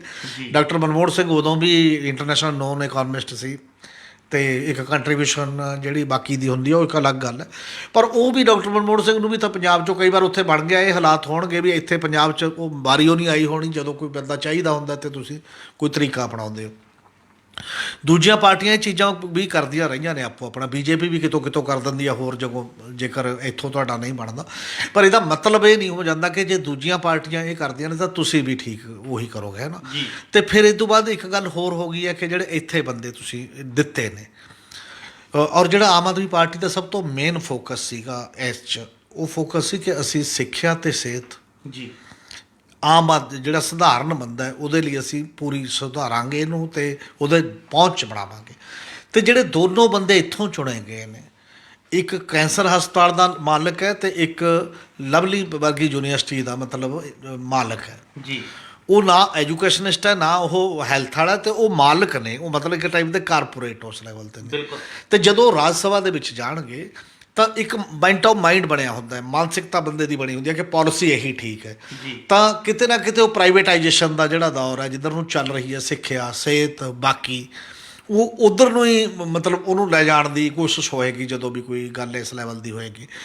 ਔਰ ਇਹਦੇ ਨਾਲ ਦੀ ਨਾਲ ਇਹ ਹੈ ਕਿ ਜੇ ਦਿੱਲੀ ਵਾਲੇ ਬੰਦੇ ਦੋਨਾਂ ਦੀ ਗੱਲ, ਜਿਹੜੇ ਦੇਸ਼ 'ਚ ਜਿਹੜੇ ਸੂਬੇ 'ਚ ਤੁਹਾਡਾ ਲਗਾਅ ਉਸ ਪੱਧਰ ਦਾ ਨਹੀਂ ਹੈ, ਤੁਸੀਂ ਚਾਹੁੰਦੇ ਹੋਏ ਵੀ ਕਈ ਵਾਰ ਉਹ ਕੰਮ ਨਹੀਂ ਕਰ ਸਕਦੇ। ਮਤਲਬ ਐ ਨਹੀਂ ਹੈ ਕਿ ਤੁਸੀਂ ਬਦਅੰਤਦਾਰ ਹੋ ਜੋ ਪਹਿਲਾਂ ਹੀ ਐਲੀਗੇਸ਼ਨ ਲਾ ਦਿਓ ਵੀ ਉਹ ਤਾਂ ਬਦਅੰਤਦਾਰ ਨੇ, ਇਹਦੀ ਵੀ ਲੋੜ ਨਹੀਂ ਬਿਲਕੁਲ। ਪਰ ਜੇ ਤੁਸੀਂ ਚਾਹੁੰਦੇ ਵੀ ਹੋਵੋ ਤਾਂ ਵੀ ਤੁਸੀਂ ਜਿਹੜੀ ਇੱਕ ਫਰੈਗਰੈਂਸ ਆਫ ਸੋਇਲ ਹੁੰਦੀ ਹੈ, ਮਿੱਟੀ ਦੀ ਖੁਸ਼ਬੂ, ਜਿਹਦੇ 'ਚ ਤੁਸੀਂ ਜਨਮ ਲੈਂਦੇ ਹੋ, ਜਿਹਦੇ 'ਚ ਤੁਸੀਂ ਰਹਿੰਦੇ ਹੋ, ਜਿਹਦੇ 'ਚ ਤੁਸੀਂ ਸਾਰਾ ਉਹ ਕਰਦੇ ਹੋ, ਔਰ ਉਹਨਾਂ ਨੂੰ ਤਾਂ ਪੰਜਾਬੀ ਨਹੀਂ ਬੋਲਣੀ ਆਉਂਦੀ, ਅਤੇ ਜਾ ਕੇ ਉੱਥੇ ਕੀ ਮਤਲਬ ਇਸ ਪੰਜਾਬੀ ਮੁਹਾਵਰੇ ਨੂੰ ਕਿਵੇਂ ਤੁਸੀਂ ਉਹ ਕਰ ਸਕਦੇ ਹੋ। ਫਿਰ ਇੱਕ ਹੈ ਹਰਭਜਨ ਜੀ। ਹਰਭਜਨ ਬਾਰੇ ਵੀ ਇਤਰਾਜ਼ ਲੋਕਾਂ ਨੂੰ ਇਹ ਹੈ ਕਿ ਉਹਨੇ ਕਦੇ ਵੀ ਪੰਜਾਬੀਅਤ ਦੇ ਜਾਂ ਸਿੱਖੀ ਦੇ ਜਾਂ ਕਿਸੇ ਮੁੱਦੇ 'ਤੇ ਕਦੇ ਕੋਈ ਸਟੈਂਡ ਨਹੀਂ ਲਿਆ। ਬਿਲਕੁਲ। ਕਿਸਾਨੀ ਅੰਦੋਲਨ ਐਡਾ ਲੰਮਾ ਸਮਾਂ ਚੱਲਿਆ, ਹੋਰ ਬਹੁਤ ਕਲਾਕਾਰ ਵੀ ਆਏ, ਇਵਨ ਮੁੰਬਈ 'ਚੋਂ ਵੀ ਆਏ, ਕਈ ਖਿਡਾਰੀ ਵੀ ਇੱਧਰੋਂ ਆਏ, ਖਾਸ ਤੌਰ 'ਤੇ ਦੂਜੇ ਥਾਵਾਂ ਤੋਂ ਕਲਾਕਾਰ। ਹਰਭਜਨ ਗਾਇਬ ਹੈ ਬਿਲਕੁਲ। ਇਸ ਲਈ ਕੰਟਰੀਬਿਊਸ਼ਨ ਕੀ ਹੁੰਦੀ ਹੈ, ਮੈਂ ਖੇਡਦਾ ਜੀ, ਮੈਂ ਨਾਨੂਸ਼ਾ, ਮੈਂ ਫਲਾਨਾ ਕੀਤਾ, ਮੈਂ ਉਹ ਤਾਂ ਆਪਣੇ ਲਈ ਬੰਦਾ ਕਰਦਾ। ਪਤਾ ਉਦੋਂ ਲੱਗਦਾ ਜਦੋਂ ਚੀਜ਼ਾਂ 'ਤੇ ਸਟੈਂਡ ਲੈਣੇ ਹੁੰਦੇ ਨੇ, ਜਦੋਂ ਕਿਤੇ ਧੱਕਾ ਹੋ ਰਿਹਾ, ਕਿਤੇ ਜ਼ੁਲਮ ਹੋ ਰਿਹਾ, ਕਿਤੇ ਕੋਈ ਗੱਲ ਹੋ ਰਹੀ ਹੈ, ਕਿਤੇ ਤੁਸੀਂ ਖੜ੍ਹਦੇ ਹੋ ਜਾਂ ਨਹੀਂ ਖੜ੍ਹਦੇ, ਹੈ ਨਾ, ਉਹਨੂੰ ਵੀ ਉਹਦੇ ਨਾਲ ਆਈਡੈਂਟੀਫਾਈ ਨਹੀਂ ਕੀਤਾ ਜਾ ਸਕਦਾ। ਇਹਦੇ ਤੋਂ ਵੀ ਬਹੁਤ ਇੰਪੋਰਟੈਂਟ ਚੀਜ਼, ਜਿਹਨਾਂ ਸਾਰੀਆਂ ਤੋਂ ਵੀ ਇੰਪੋਰਟੈਂਟ ਚੀਜ਼ ਜਿਹੜੀ ਹੈ, ਪੰਜਾਬ ਇੱਕ ਐਸੀ ਸਟੇਟ ਹੈ ਜਿੱਥੇ ਘੱਟ ਗਿਣਤੀ ਬਹੁ ਗਿਣਤੀ ਦੇ ਵਿੱਚ ਰਹਿੰਦੀ ਹੈ। ਬਿਲਕੁਲ। ਅਤੇ ਜੇ ਪਹਿਲਾਂ ਪੰਜਾਬੀ ਸੂਬੇ ਦਾ ਮੋਰਚਾ ਲੱਗਿਆ, ਬਾਕੀ ਮੋਰਚੇ ਲੱਗੇ, ਉਹ ਕਾਹਦੇ ਲਈ ਲੱਗੇ? ਉਹ ਇਸ ਗੱਲ ਲਈ ਲੱਗੇ ਸੀ ਕਿ ਅਸੀਂ, ਸਾਡੇ ਲਈ ਇੱਕ ਖਿੱਤਾ ਇਹੋ ਜਿਹਾ ਚਾਹੀਦਾ। ਇਹ ਅੱਜ ਦਾ ਸਵਾਲ ਨਹੀਂ, ਇਹ ਆਜ਼ਾਦੀ ਤੋਂ ਪਹਿਲਾਂ ਦਾ ਵੀ ਸਵਾਲ ਹੈ ਜੀ। 7 ਜੁਲਾਈ 1946 ਦਾ ਪੰਡਿਤ ਜਵਾਹਰ ਲਾਲ ਨਹਿਰੂ ਦਾ ਬਿਆਨ ਬਾਰ-ਬਾਰ ਲੋਕ ਬੋਲਦੇ ਰਹੇ ਨੇ ਕਿ ਇਸ ਇੱਕ ਉੱਤਰੀ ਭਾਰਤ ਦੇ ਖਿੱਤੇ ਦੇ ਵਿੱਚ ਇੱਕ ਇਹੋ ਜਿਹਾ ਖਿੱਤਾ ਦਿਆਂਗੇ ਜਿਹੜਾ ਸਿੱਖਾਂ ਨੂੰ, ਕਿਉਂਕਿ ਉਹਨਾਂ ਦੀ ਕੁਰਬਾਨੀ ਇੰਨੀ ਹੈ, ਤਾਂ ਕਿ ਉਹ ਆਜ਼ਾਦੀ ਦਾ ਨਿੱਘ ਮਾਣ ਸਕਣ ਜੀ। ਇਹ ਡਰ ਇੱਕ ਲਗਾਤਾਰ ਬਣਦਾ ਰਿਹਾ ਕਿ ਇਹ ਗੱਲ ਨਹੀਂ ਹੋਣੀ ਜੀ, ਸਾਡਾ ਹਿੱਸਾ ਨਹੀਂ ਹੋਣਾ। ਤਾਂ ਕਿਤੇ ਨਾ ਕਿਤੇ ਸਰਕਾਰਾਂ, ਇਹੀ ਜੰਮੂ ਕਸ਼ਮੀਰ ਦਾ ਹਾਲ ਸੀ, ਅਤੇ ਉੱਥੇ ਤਾਂ 370 ਤੋੜੇ ਦਿੱਤੀ, ਉੱਥੇ ਤਾਂ ਸਟੇਟ ਵੀ ਨਹੀਂ ਛੱਡੀ, ਉੱਥੇ ਵੀ ਮੁਸਲਿਮ ਬਹੁ ਗਿਣਤੀ ਸੀ ਮੁਕਾਬਲਤਨ ਉਹਦੇ ਸਾਰੇ। ਅਤੇ ਇੱਥੇ ਜੇਕਰ ਹੁਣ ਰਾਜ ਸਭਾ ਦੇ ਵਿੱਚ ਪ੍ਰੈਜੈਂਸ ਹੀ ਨਹੀਂ ਹੈ ਉਸ ਕਮਿਊਨਿਟੀ ਦੇ ਵਿੱਚੋਂ, ਉਸ ਪੱਧਰ ਦੇ ਉੱਤੇ ਜਿਹੜੀ ਪਹਿਲਾਂ ਹੀ ਘੱਟ ਹੈ ਜੀ। ਬਿਲਕੁਲ। ਬਾਕੀ ਤਾਂ ਕੋਈ ਬੜੀ ਗੱਲ ਨਹੀਂ ਹੈ। ਤਾਂ ਇਹ ਕਿਤੇ ਨਾ ਕਿਤੇ ਇੱਕ ਉਹ ਮੈਜੋਰਿਟੀ ਕਮਿਊਨਿਟੀ ਦੇ ਦਿਮਾਗਾਂ ਦੇ ਵਿੱਚ ਸਟੇਟ ਦੀ ਉਹ ਇੱਕ ਫੀਅਰ, ਇੱਕ ਡਰ ਅਤੇ ਉਹ ਇੱਕ ਭਾਵਨਾ ਜਿਹੜੀ ਉਹ ਜ਼ਰੂਰ ਪੈਦਾ ਹੋਈ ਹੋਣੀ ਹੈ, ਔਰ ਹੋਣ ਦੀਆਂ ਸੰਭਾਵਨਾਵਾਂ ਰਹਿੰਦੀਆਂ ਨੇ। ਜਿਹੋ ਜਿਹਾ ਫਲੂਇਡ ਸਿਚੁਏਸ਼ਨ ਹੈ ਸਾਡੇ ਇੱਧਰ ਉੱਧਰ ਲਈ, ਤਾਂ ਉਹ ਐਕਸਪਲੋਇਟ ਵੀ ਕੀਤੀ ਜਾ ਸਕਦੀ। ਇਸੇ ਲਈ ਉਹ ਟਾਰਗੇਟ ਕਰਦੀ ਹੈ ਚੀਜ਼ ਜਿਹੜੀ ਵਾਰ-ਵਾਰ ਅਗਲੇ ਨੂੰ। ਇੱਦੋਂ ਪਹਿਲਾਂ ਕਿਉਂਕਿ ਜਦੋਂ ਮੋਰਚਾ ਚੱਲਿਆ, ਚਾਹੇ ਉਹ ਅਨੰਦਪੁਰ ਸਾਹਿਬ ਦਾ ਮੋਰਚਾ ਸੀ, ਚਾਹੇ ਬਾਕੀ ਸੀ, ਅਤੇ ਉਹ ਇੱਕ ਲੌਜਿਕ ਦਿੰਦੇ ਰਹੇ ਲਗਾਤਾਰ ਕਿ ਸਾਡੇ ਨਾਲ ਵਿਤਕਰਾ ਕਿਉਂ ਹੋ ਰਿਹਾ, ਪੰਜਾਬ ਦੇ ਪਾਣੀਆਂ ਦੀ ਵੰਡ ਕਿਉਂ ਨਹੀਂ ਹੋ ਰਹੀ ਪ੍ਰੋਪਰ, ਕਿਉਂਕਿ ਕੇਂਦਰ ਵਿਤਕਰਾ ਕਰਨਾ ਚਾਹੁੰਦਾ। ਚੰਡੀਗੜ੍ਹ ਕਿਉਂ ਨਹੀਂ ਮਿਲ ਰਿਹਾ, ਕਿਉਂਕਿ ਵਿਤਕਰਾ ਕਰਨਾ ਚਾਹੁੰਦਾ। ਪੰਜਾਬੀ ਬੋਲੀ ਨੂੰ ਦੂਜੀ ਭਾਸ਼ਾ ਦਾ ਦਰਜਾ ਦਿੱਲੀ ਆਲੇ ਦੁਆਲੇ ਕਿਉਂ ਨਹੀਂ ਦਿੱਤਾ, ਕਿਉਂਕਿ ਇਹ ਕਰਨਾ ਚਾਹੁੰਦਾ। ਉਹ ਸਾਰੀਆਂ ਜਿਹੜੀਆਂ ਦਲੀਲਾਂ ਨੇ ਵਿਤਕਰੇ ਦੀਆਂ ਜੀ। ਅਤੇ ਜੇ ਕੋਈ ਪਾਰਟੀ, ਜੇਕਰ ਕੋਈ ਸੱਤਾਧਾਰੀ ਨਿਜ਼ਾਮ ਉਹਦੇ 'ਚ ਹੋਰ ਵਾਧਾ ਕਰੂਗਾ ਤਾਂ ਲਾਜ਼ਮੀ ਹੈ ਬੇਚੈਨੀ ਉਸ ਪੱਧਰ ਨੂੰ ਜਾਏਗੀ। ਚਾਹੇ ਕੋਈ ਬੰਦੇ ਕਹਿਣ ਮਤਲਬ ਇੱਧਰ ਉੱਧਰਲੇ ਬਾਕੀ ਉਹ ਇੱਕ ਅਲੱਗ ਸਵਾਲ ਹੈ, ਪਰ ਇਹ ਬਹੁਤ ਵੱਡੇ ਸਵਾਲ ਨੇ, ਇਹ ਨਾਰਮਲ ਗੱਲਾਂ ਨਹੀਂ ਹੁੰਦੀਆਂ। ਇਸ ਫੈਸਲੇ ਨੇ ਇੱਕ ਗੱਲ ਸਾਬਤ ਕੀਤੀ ਹੈ ਕਿ ਮੈਨੂੰ ਲੱਗਦਾ ਹੈ ਕਿ ਜਿਵੇਂ ਨਰਿੰਦਰ ਮੋਦੀ ਨਾਰਮਲੀ ਕਹਿੰਦੇ ਨੇ, ਮੈਂ 138 ਕਰੋੜ ਭਾਰਤੀयों के बिहाफ पे बात कर रहा हूँ ਔਰ ਅਸੀਂ ਜੋ ਮਰਜ਼ੀ ਕਰੀਏ ਉੱਥੇ ਜਾ ਕੇ ਪਾਰਲੀਮੈਂਟ ਦੇ ਵਿੱਚ। ਇਸੇ ਤਰ੍ਹਾਂ ਆਮ ਆਦਮੀ ਪਾਰਟੀ ਦੇ ਵੀ ਬੁਲਾਰੇ ਮੈਂ ਇੱਕ ਦੋ ਸੁਣਿਆ, ਉਹ ਕਹਿੰਦੇ ਨੇ ਸਾਨੂੰ 92 ਸੀਟਾਂ ਦਿੱਤੀਆਂ ਨੇ ਲੋਕਾਂ ਨੇ। ਇਹ ਸੀਟਾਂ ਨਾ ਲਿਮਟਿਡ 5 ਸਾਲਾਂ ਲਈ ਹੁੰਦੀਆਂ ਨੇ, ਲੋਕਾਂ ਦੀ ਜ਼ਿੰਦਗੀ ਵੇਚ ਦੇਣ ਲਈ ਨਹੀਂ ਹੁੰਦੀਆਂ, ਲੋਕਾਂ ਦਾ ਸਾਰੀਆਂ ਸੱਧਰਾਂ ਤੇ ਪਾਣੀ ਫੇਰ ਦੇਣ ਲਈ ਨਹੀਂ ਹੁੰਦੀਆਂ। ਨਾ ਹਿੰਦੁਸਤਾਨ ਵੇਚਣ ਲਈ ਮੋਦੀ ਨੂੰ ਫਤਵਾ ਮਿਲਦਾ। ਬਿਲਕੁਲ, ਤੁਸੀਂ 5 ਸਾਲ 'ਚ ਕੀ ਚੰਗਾ ਬੁਰਾ ਕਰਨਾ, ਉਹ 5 ਸਾਲ ਦਾ ਫਤਵਾ ਹੈ। ਤੁਸੀਂ ਕਹੋ ਮੈਂ ਵੇਚ ਹੀ ਜਾਊਂਗਾ, ਇਹ ਵੀ ਨਹੀਂ ਹੈ। ਨਾ ਕਿਸੇ ਹੋਰ ਨੂੰ ਜਿਹੜਾ ਵੀ ਮਰਜ਼ੀ ਆਏ, ਇਹ 5 ਸਾਲ ਦੀ ਤੁਹਾਡੀ ਕਾਰਗੁਜ਼ਾਰੀ ਦੇਖਣੀ ਹੈ, ਨਾ ਕਿ ਇਹ ਹੈ ਕਿ ਤੁਹਾਨੂੰ ਇਹ ਲਾਇਸੈਂਸ ਦੇਤਾ ਕਿ ਤੁਸੀਂ ਵੇਚ ਦੇਣਾ ਸਾਰਾ ਸੈਟਅਪ। ਔਰ ਉਹਦੇ ਤੋਂ ਗਰੇਜ ਉਹ ਇੱਕ ਬੁਨਿਆਦੀ ਬਹੁਤ ਹੋਰ ਚੀਜ਼ਾਂ ਹੁੰਦੀਆਂ ਨੇ। ਇਹਨੂੰ ਇਕੱਲੀ ਵੋਟ ਦੇ ਨਾਲ ਤੁਹਾਡਾ ਸਿਸਟਮ ਨਹੀਂ ਇਹ ਚੱਲਣਾ। ਇਹ ਮੈਨੂੰ ਲੱਗਦਾ ਕਿ ਆਮ ਆਦਮੀ ਪਾਰਟੀ ਨੂੰ ਇੱਕ ਲੋਕ ਚਾਹੁੰਦੇ ਵੀ ਸੀ ਸਾਰੇ, ਔਰ ਇਹ ਹੁੰਦਾ ਵੀ ਹੈ। ਹਨੀਮੂਨ ਪੀਰੀਅਡ ਦਾ ਇੱਕ ਮਤਲਬ ਥੋੜ੍ਹਾ ਜਿਹਾ ਵੀ ਚੱਲ ਕੋਈ ਨਹੀਂ, ਸਾਲ 6 ਮਹੀਨੇ ਐਡਜਸਟ ਹੋ ਜੇ, ਫਿਰ ਆਪਾਂ ਦੇਖਾਂਗੇ ਜਿਸ ਤਰੀਕੇ ਦਾ ਹੋਏਗਾ। ਪਰ ਜਦ ਐਡੇ ਵੱਡੇ ਮੇਜਰ ਫੈਸਲੇ ਹੋਣਗੇ ਤਾਂ ਸ਼ਾਇਦ ਉਹ ਪੀਰੀਅਡ ਵੀ ਮਿਲਣਾ ਕਈ ਵਾਰ ਮੁਸ਼ਕਲ ਹੋ ਜਾਂਦਾ। ਇਸੇ ਲਈ ਆਪੋਜੀਸ਼ਨ ਨੇ ਹੁਣ ਤੋਂ ਹੀ ਅਟੈਕ ਜਿਹੜਾ ਉਹ ਜ਼ਿਆਦਾ ਸਖਤ ਉਸ ਮਾਮਲੇ ਦੇ ਉੱਤੇ ਉਹ ਮਤਲਬ ਸ਼ੁਰੂ ਕਰ ਦਿੱਤਾ ਜੀ। ਹਮੀਰ ਜੀ, ਜਿਵੇਂ ਤੁਸੀਂ ਦੱਸਿਆ ਹੈ ਵੀ ਕਿ ਇਹ ਵੀ ਰਾਜ ਸਭਾ ਦੇ ਉਮੀਦਵਾਰਾਂ ਦੀ ਚੋਣ ਵਿਧਾਇਕਾਂ ਵੱਲੋਂ ਕੀਤੀ ਜਾਂਦੀ ਹੈ ਅਤੇ ਪੰਜਾਬ ਦੇ ਵਿੱਚ ਆਮ ਆਦਮੀ ਪਾਰਟੀ ਦੇ 92 ਵਿਧਾਇਕਾਂ ਨੇ ਜਿੱਤ ਹਾਸਲ ਕੀਤੀ ਹੈ। ਕੀ ਤੁਹਾਨੂੰ ਲੱਗਦਾ ਹੈ ਵੀ ਕਿ ਇਹਨਾਂ ਰਾਜ ਸਭਾ ਮੈਂਬਰਾਂ ਲਈ ਪੰਜਾਬ ਦੇ 92 ਵਿਧਾਇਕਾਂ ਵਿੱਚੋਂ ਕਿਸੇ ਇੱਕ ਦੀ ਵੀ ਜਿਹੜੀ ਹੈਗੀ ਰਾਏ ਲਿੱਤੀ ਹੋਵੇਗੀ? ਐਗਜੈਕਟ ਤਾਂ ਨਹੀਂ ਪਤਾ, ਪਰ ਮੈਨੂੰ ਲੱਗਦਾ ਇਹ ਹੁੰਦਾ ਨਹੀਂ ਹੈ। ਜਿਹੋ ਜਿਹਾ ਪਾਰਟੀਆਂ ਦਾ ਮਿਜਾਜ ਹੋ ਗਿਆ ਨਾ, ਆ ਕੱਲ੍ਹ ਕਲਾਸ ਇਹ ਸੁਣੀ ਹੈ ਜਿਵੇਂ ਕੇਜਰੀਵਾਲ ਅਤੇ ਭਗਵੰਤ ਮਾਨ ਉਹਨਾਂ ਨੂੰ ਜਿਵੇਂ ਬੱਚਿਆਂ ਦੀ ਤਰ੍ਹਾਂ ਕਹਿ ਰਹੇ ਨੇ। ਇੱਕ ਸਲੀਕਾ ਹੁੰਦਾ ਗੱਲ ਕਰਨ ਦਾ, ਇੱਕ ਬਰਾਬਰੀਅਤ ਹੁੰਦੀ ਹੈ ਤੁਹਾਡੀ, ਉਹਦੀ ਰਿਸਪੈਕਟ ਹੁੰਦੀ ਹੈ ਚੀਜ਼ਾਂ ਦੀ, ਹੈ ਨਾ। ਤੁਸੀਂ ਉਹਦੇ 'ਚੋਂ ਡਾਂਟ ਡੰਪਟ ਅਤੇ ਬਾਕੀ ਦੀਆਂ ਚੀਜ਼ਾਂ ਜਿਹੜੀਆਂ ਦਿਖਾਈ ਦਿੰਦੀਆਂ ਹੁੰਦੀਆਂ ਨੇ, ਉਹ ਲੱਗਦਾ ਵੀ ਤੁਸੀਂ ਮਾਸਟਰ ਹੋ ਅਤੇ ਉਹ ਤੁਹਾਡੇ ਸਟੂਡੈਂਟ ਨੇ ਜਾਂ ਬੈਠੇ ਹੋਏ ਨੇ। ਉਹ ਜਿਹੜੇ ਮੈਸੇਜ ਜਾ ਰਹੇ ਨੇ ਪਾਰਟੀ ਹਾਈ ਕਮਾਨਾਂ ਦੇ, ਹੁਣ ਹਰ ਪਾਰਟੀ 'ਚ ਇੱਕ ਹਾਈ ਕਮਾਂਡ ਹੋ ਗਈ ਹੈ। ਉਹ ਹਾਈ ਕਮਾਂਡ ਇਹ ਸਮਝਦੀ ਹੈ ਮੈਂ ਮਾਲਕ ਹਾਂ ਅਤੇ ਸ਼ਾਇਦ ਕਰਿੰਦੇ ਨੇ ਮੇਰੇ। ਪਾਰਟੀਆਂ ਹੁਣ ਜਦੋਂ ਉਦੋਂ ਬਣਦੀਆਂ ਸੀ ਹੇਠੋਂ ਲੈ ਕੇ ਉੱਪਰ ਤੱਕ, ਉਦੋਂ ਫਿਰ ਪਾਰਟੀਆਂ ਦੇ ਜਿਹੜੇ ਮੈਨੀਫੈਸਟੋ ਬਣਦੇ ਉਹ ਵੀ ਸਭ ਦੀ ਰਾਏ ਨਾਲ ਬਣਦੇ। ਜਦੋਂ ਟਿਕਟ ਦੇਣੀਆਂ ਹੁੰਦੀਆਂ ਸੀ ਉਹ ਵੀ ਹੇਠਲੀਆਂ ਕਮੇਟੀਆਂ ਦੀ ਰਿਕਮੈਂਡੇਸ਼ਨ ਨਾਲ ਮਿਲਦੀ ਸੀ। ਹੁਣ ਟਿਕਟਾਂ ਵੀ ਉੱਪਰੋਂ ਮਿਲਦੀਆਂ ਨੇ, ਕੀ ਕਹਿਣਾ ਕੀ ਨਹੀਂ ਇਹ ਵੀ ਸਾਰਾ ਉੱਪਰੋਂ ਹੀ ਹੁੰਦਾ। ਉਹਨਾਂ ਨੇ ਕਿਹਾ ਹੁਣ ਕੀ ਹੈ, ਹੁਣ ਬੌਸ ਦੀ ਤਰ੍ਹਾਂ ਕੇਜਰੀਵਾਲ ਨੇ ਕਹਿੰਦਾ ਪਰ ਮਾਨ ਸਾਹਿਬ ਆਪਕੋ ਟਾਰਗੇਟ ਦੇਂਗੇ ਜੀ, ਟਾਰਗੇਟ ਨਹੀਂ ਪੂਰਾ ਕਰੋਗੇ ਐਵੇਂ ਹੋ ਜਾਏਗਾ। ਇਹ ਮਲਟੀਨੈਸ਼ਨਲ ਕੰਪਨੀਆਂ ਚੱਲ ਰਹੀਆਂ ਨੇ, ਮਤਲਬ ਸਾਰੀਆਂ ਉਹ ਟਾਰਗੇਟ ਜਿਹੜੀਆਂ ਦਿੰਦੀਆਂ ਨੇ ਨਾ, ਜਿਵੇਂ ਵੀ ਹੁੰਦੀਆਂ ਨੇ ਵੀ ਸਾਡਾ ਹੈ, ਇਹ ਸਾਰਾ CEO ਕਲਚਰ ਹੈ, ਪੋਲੀਟੀਕਲ ਕਲਚਰ ਨਹੀਂ ਲੱਗਦਾ। ਜਿਵੇਂ ਕੰਪਨੀ ਹੁੰਦੀ ਹੈ ਵੀ ਤੂੰ 200 ਬੰਦਾ ਨਵਾਂ ਬਣਾਉਣਾ, ਤੂੰ 50 ਬੰਦੇ ਨਵੇਂ ਬਣਾਉਣੇ ਨੇ, ਤੂੰ ਇੰਨੇ ਬਣਾਉਣੇ ਨੇ। ਇਹ ਮਨੁੱਖੀ ਸੈਂਸਿਟੀਵਿਟੀ ਦੇ ਕੁਐਸਚਨ ਇਹਦੇ 'ਚ ਇਨਵੋਲਵ ਹੁੰਦੇ ਨੇ ਵੱਖ-ਵੱਖ ਮਾਮਲਿਆਂ ਦੇ ਵਿੱਚ। ਉਹਦੇ 'ਚੋਂ ਮੈਨੂੰ ਲੱਗਦਾ ਕਿ ਉਹਨਾਂ ਨੂੰ ਵਿਚਾਰਿਆਂ ਨੂੰ ਮਤਲਬ ਕਿਹਨੇ ਪੁੱਛਣਾ ਕਿ ਤੁਸੀਂ ਕੌਣ ਕਿੱਥੇ ਹੋ। ਅਤੇ ਤੁਸੀਂ ਦੇਖੋ ਕਿ ਮੰਤਰੀ ਬਣੇ ਨੇ ਜੀ, ਕਿਸੇ ਮੰਤਰੀ ਨੂੰ ਪਤਾ ਉਹ ਵਿਚਾਰੇ ਜਿਹੜੇ ਦੂਜੇ ਬਾਰੇ ਦੇ ਕਈ ਵਾਰ ਇੱਕ ਦੋ ਨੇ ਕਹਿ ਤਾਂ ਮਾੜੀ ਮੋਟੀ ਰਿਜੈਂਟਮੈਂਟ ਪਰ ਲਾਗੂ ਮਤਲਬ ਦੱਸਤੀ ਵੀ ਦੇਖੋ ਸਾਨੂੰ ਛੱਡਿਆ ਗਿਆ ਜਾਂ ਜੋ ਵੀ ਹੈ, ਅਤੇ ਉਹਨੂੰ ਵੀ ਮੋੜ ਕੇ ਜਾਂ ਤਾਂ ਕਿਸੇ ਨੂੰ ਫੇਸਬੁੱਕ ਤੋਂ ਹਟਾਉਣੀ ਪਈ ਹੈ, ਦੂਜੇ ਨੂੰ ਦੂਜਾ ਕਹਿਣ ਲੱਗ ਗਿਆ ਜੀ ਆਪਣੇ ਤਾਂ ਦਿਮਾਗ 'ਚ ਹੀ ਨਹੀਂ ਆਉਂਦਾ, ਆਪਾਂ ਤਾਂ ਸੇਵਾ ਕਰਨ ਲਈ ਆਏ ਹਾਂ। ਅਤੇ ਕੌਣ ਸੇਵਾ ਕਰਨ ਲਈ ਆਏ ਆ? ਅਤੇ ਇੱਥੇ ਕਿੰਨੇ ਮੰਤਰੀ ਦੇਖੇ ਗਏ ਨੇ ਜਿਹੜੇ ਕਾਰਾਂ ਕਿਹੜੀ ਲੈਣੀ ਹੈ, ਕਿਹੜੇ ਮਾਡਲ ਦੀ ਲੈਣੀ ਹੈ, ਅਤੇ ਕਿਹੜਾ ਮੰਗ ਕੇ ਵਿਚਾਰੇ ਅਫਸਰਾਂ ਦੇ ਹੱਥ ਜੋੜ ਦੀ ਤੱਕ ਜਾਂਦੇ ਨੇ, ਜਿਹੜੇ MLA ਵੀ ਬਣੇ ਨੇ। ਇਹ ਚੀਜ਼ਾਂ ਨੇ, ਮਤਲਬ ਉਹ ਚੀਜ਼ਾਂ ਬਹੁਤ ਦੇਰ ਤੱਕ ਐਂ ਨਹੀਂ ਚੱਲਦੀਆਂ ਹੁੰਦੀਆਂ ਕਿ ਤੁਸੀਂ ਲੋਕਾਂ ਨੂੰ ਉਹ ਕਰੋ। ਹਾਲਾਂਕਿ ਤਾਜ਼ਾ ਲੋਕਾਂ ਦਾ ਇੱਕ ਉਭਾਰ ਹੈ, ਲੋਕਾਂ ਨੇ ਦੂਜੀਆਂ ਪੋਲੀਟੀਕਲ ਪਾਰਟੀਆਂ ਨੂੰ ਜਿਨ੍ਹਾਂ ਨੇ ਇੰਨੇ ਲੰਮੇ ਸਮੇਂ ਦੇ ਵਿੱਚ ਪੰਜਾਬ ਦਾ ਭੱਠਾ ਬਿਠਾਤਾ, ਐਡੇ ਸੀਰੀਅਸ ਮੁੱਦੇ ਪੈਦਾ ਹੋ ਗਏ ਨੇ, ਵਾਤਾਵਰਨ ਦੇ ਮੁੱਦੇ ਨੇ, ਬੇਰੁਜ਼ਗਾਰੀ ਦੇ ਮੁੱਦੇ ਨੇ, ਕਿਸਾਨੀ ਕਰਜ਼ੇ ਦੇ ਮੁੱਦੇ ਨੇ, ਖੁਦਕਸ਼ੀਆਂ ਦੇ ਮੁੱਦੇ ਨੇ, ਨਸ਼ੇ ਦੇ ਮੁੱਦੇ ਨੇ, ਜਿਹਨੂੰ ਐਡਰੈਸ ਨਹੀਂ ਕੀਤਾ। ਉਹਦੀ ਨਾਰਾਜ਼ਗੀ 'ਚੋਂ ਲੋਕਾਂ ਨੇ ਇੱਕ ਪਾਰਟੀ ਲਿਆਂਦੀ ਹੈ ਅਤੇ ਉਸ ਪਾਰਟੀ 'ਤੇ ਬਹੁਤ ਵੱਡੀ ਜ਼ਿੰਮੇਵਾਰੀ ਹੈ। ਅਤੇ ਓਡੀ ਵੱਡੀ ਜ਼ਿੰਮੇਵਾਰੀ ਨੂੰ ਨਿਭਾਉਣ ਦੇ ਲਈ ਉਹਦੇ ਹਾਣ ਦਾ, ਉਹਦੇ ਮੇਚ ਦਾ ਹੋਣ ਦੇ ਵਾਸਤੇ ਅਜੇ ਕਾਫੀ ਕੁਝ ਕਰਨ ਵਾਲਾ ਹੈ। ਆਪਣੇ MLA ਨੂੰ ਟ੍ਰੇਨ ਕਰਨ ਦੀ ਗੱਲ ਹੈ, ਆਪਣੇ ਮੰਤਰੀਆਂ ਨੂੰ ਹੋਰ ਗੱਲ ਕਰਨ ਦੀ ਹੈ, ਉਹ ਸਾਰੀਆਂ ਚੀਜ਼ਾਂ। ਜੇ ਲਾਂਚਿੰਗ ਪੈਡ ਬਣਾਉਣਾ ਪੰਜਾਬ ਇਕੱਲਾ ਕਿ ਇਸ ਤੋਂ ਬਾਅਦ ਹਰਿਆਣਾ, ਇਸ ਤੋਂ ਬਾਅਦ ਫਲਾਣੇ ਬਾਕੀ ਜਗ੍ਹਾ, ਮੈਨੂੰ ਲੱਗਦਾ ਉਹ ਲਾਂਚਿੰਗ ਪੈਡ ਵੀ ਬੈਟਰ ਤਾਂ ਬਣੂਗਾ ਪਹਿਲਾਂ ਸਾਲ 2 ਸਾਲ 'ਚ ਇਹਦੇ 'ਚ ਕੋਈ ਤਬਦੀਲੀਆਂ ਕੰਮ ਕਾਜ 'ਚ ਬਾਕੀ 'ਚ ਆਉਣ। ਤਬਦੀਲੀਆਂ ਕਰਨੀਆਂ ਜੇ ਛੋਟੀ ਮੋਟੀ ਆਉਣਗੀਆਂ ਉਹ ਨਹੀਂ। ਪੰਜਾਬ ਇਸੇ ਕਰਕੇ ਲੋਕ ਕਹਿੰਦੇ ਸੀ ਦਿੱਲੀ ਨਹੀਂ ਇਹ ਸੈਂਸਿਟਿਵ ਹੈ, ਹੁਣ ਹੀ ਪੰਗਾ ਪੈ ਗਿਆ ਨਾ। ਮੈਨੂੰ ਇਹਦੇ 'ਚ ਰੌਲਾ ਦਿੱਲੀ ਵੀ ਪਿਆ ਸੀ ਜਦੋਂ 3 ਰਾਜ ਸਭਾ 'ਚ ਭੇਜੇ, ਔਰ ਦਿੱਲੀ ਵਾਲੇ ਵੀ ਇਹ ਕਹਿ ਰਹੇ ਸੀ, ਆਮ ਆਦਮੀ ਪਾਰਟੀ ਵਾਲੇ ਬਾਹਰਲੇ ਵੀ ਇਹ ਕਹਿ ਰਹੇ ਸੀ ਵੀ ਸਾਡੀ ਪਾਰਟੀ ਦੇ ਤਾਂ ਬੰਦੇ ਹੀ ਨਹੀਂ, ਇੱਕੋ ਹੀ ਬੰਦਾ ਸੰਜੈ ਸਿੰਘ, ਬਾਕੀ 2 ਤਾਂ ਕਿਤੋਂ ਹੋਰ ਆਏ ਨੇ ਜੀ।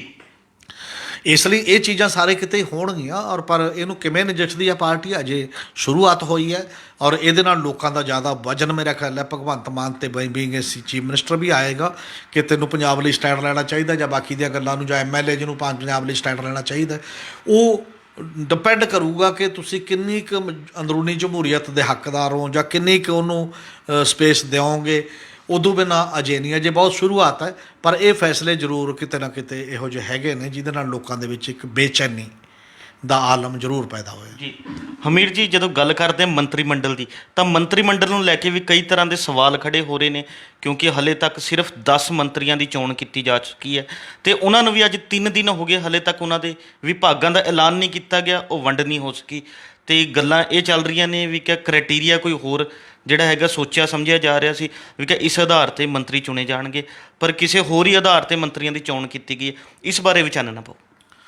ਇਹ ਵੀ ਇੱਕ ਪ੍ਰੋਬਲਮ ਹੈਗੀ ਹੈ। ਨਹੀਂ ਤਾਂ ਨਾਰਮਲੀ ਹੁੰਦਾ ਕਿ ਜਿਹੜੇ ਦਿਨ ਮੰਤਰੀ ਸਹੁੰ ਚੁੱਕਦੇ ਨੇ ਪਹਿਲਾਂ ਪੋਰਟਫੋਲੀਓ ਵੀ ਲਗਭਗ ਮਾਈਂਡ 'ਚ ਤਿਆਰ ਹੁੰਦੇ ਨੇ, ਉਹ ਸ਼ਾਮ ਨੂੰ ਨੋਟੀਫਿਕੇਸ਼ਨ ਹੋ ਜਾਂਦਾ। ਬਿਲਕੁਲ। ਹੁਣ ਕੁਝ ਦਿਨ ਲਗਾ ਦਿੱਤੇ ਗਏ ਨੇ, ਇਹਦਾ ਮਤਲਬ ਮੈਨੂੰ ਇਹ ਲੱਗਦਾ ਕਿ ਪਾਰਟੀ ਨੂੰ ਵੀ ਅਹਿਸਾਸ ਹੋਇਆ ਕਿ ਅੰਦਰ ਦਿੱਕਤ ਤਾਂ ਇੱਕ ਲੈਵਲ ਦੀ ਹੈ ਤੇ ਉਹ ਕਿਵੇਂ ਐਡਜਸਟ ਕਰਨੇ ਨੇ, ਕਿਵੇਂ ਨਹੀਂ ਕਰਨੇ। ਔਰ ਉਨਾ ਅਜੇ ਤੱਕ ਨਹੀਂ ਹੈ ਸ਼ਾਇਦ, ਕਿਉਂਕਿ ਸਿੰਗਲ ਲੀਡਰ ਪਾਰਟੀ ਟਾਈਪ ਦਾ ਕੰਮ ਹੈ, ਤੇ ਨਹੀਂ ਤਾਂ ਦੂਜੀਆਂ ਕੋਈ ਵੀ ਪਾਰਟੀਆਂ ਹੁੰਦੀਆਂ ਮਾੜਾ ਮੋਟਾ ਰੌਲਾ ਪਿੱਛ ਪੈ ਜਾਂਦਾ ਹੈ ਨਾ ਕਿਸੇ ਨਾ ਕਿਸੇ ਤਰੀਕੇ ਦਾ। ਜਿਵੇਂ ਬੀਜੇਪੀ ਹੁਣ ਮੋਦੀ ਖਿਲਾਫ ਰੌਲਾ ਨਹੀਂ ਕੋਈ ਪਾਉਂਦਾ ਛੇਤੀ ਕੀਤੇ ਆ, ਤੇ ਅੱਜ ਕੱਲ੍ਹ ਰਾਹੁਲ ਹੋਣੀ ਕਮਜ਼ੋਰ ਹੋਏ ਨੇ, ਉਹਦੇ ਖਿਲਾਫ ਤਾਂ ਪੈ ਹੀ ਜਾਂਦਾ। ਬਾਦਲ ਕਮਜ਼ੋਰ ਹੋਏ ਨੇ, ਉਹਨਾਂ ਦੇ ਖਿਲਾਫ ਪੈ ਜਾਂਦਾ ਬਾਕੀਆਂ ਦੇ। ਪਰ ਇੱਥੇ ਅਜੇ ਲੀਡਰਸ਼ਿਪ ਦਾ ਜਕੜ ਜਿਹੜੀ ਹੈ ਉਹ ਉਸ ਪੱਧਰ ਦੇ ਉੱਤੇ ਹੈ, ਫਰੈਸ਼ ਮੈਂਡੇਟ ਹੈ। ਪਰ ਮੈਨੂੰ ਲੱਗਦਾ ਕਿ ਇੰਨਾ ਡਿਲੇ ਨਹੀਂ ਹੁੰਦੀ, ਤਾਂ ਹੀ ਪਤਾ ਲੱਗਦਾ ਕਿ ਤੁਸੀਂ ਡਿਸਾਈਸਿਵ ਹੋ, ਫੈਸਲੇ ਲੈ ਸਕਦੇ ਹੋ। ਜਿਵੇਂ ਤੁਸੀਂ ਕਹਿੰਦੇ ਹੋ ਅਸੀਂ ਮੋਦੀ ਉਹਨਾਂ ਨਾਲੋਂ ਸਰਕਾਰ ਪਹਿਲਾਂ ਬਣਾ ਗਏ, ਉਹ 4 ਸੂਬਿਆਂ 'ਚ ਨਹੀਂ ਬਣਾ ਸਕੇ, ਉਵੇਂ ਪੋਰਟਫੋਲੀਓ ਅਤੇ ਬਾਕੀ ਵੀ 6-7 ਆਪਣੀ ਸਟ੍ਰੈਟਜੀ ਤੁਸੀਂ ਛੱਡ ਰਹੇ ਹੋ। ਕਿਉਂ ਛੱਡ ਰਹੇ ਹੋ? ਕਿ ਉਹ ਇਹੀ ਮਤਲਬ ਦੇਖਦੇ ਰਹਿਣ ਕਿਹੜਾ ਬੰਦਾ ਕਿਵੇਂ ਹੈ, ਕਿਹੜਾ ਬੰਦਾ ਕਿਵੇਂ ਹੈ, ਜਾਂ ਕੀ ਕੋਈ ਕ੍ਰਾਈਟੇਰੀਆ ਮੈਨੂੰ ਲੱਗਦਾ ਕਿ ਇਹੋ ਜਿਹਾ ਜ਼ਰੂਰ ਕੋਈ ਨਾ ਕੋਈ ਬਣਾਉਣ ਦੀ ਲੋੜ ਹੁੰਦੀ ਹੈ ਜਿਹੜਾ ਲੋਕਾਂ ਨੂੰ ਲੱਗੇ ਕਿ ਹਾਂ ਯਾਰ ਵਾਜਬ ਬੰਦੇ ਨੇ, ਇਨਸਾਫ ਹੋਇਆ, ਆਹ ਬੰਦੇ ਆ ਗਏ ਨੇ ਜਾਂ ਆਹ ਬੰਦੇ ਕਿਉਂ ਨਹੀਂ ਆਏ, ਜੋ ਵੀ ਚੀਜ਼ਾਂ ਤੁਸੀਂ ਕਰਨਾ ਚਾਹੁੰਦੇ ਹੋ।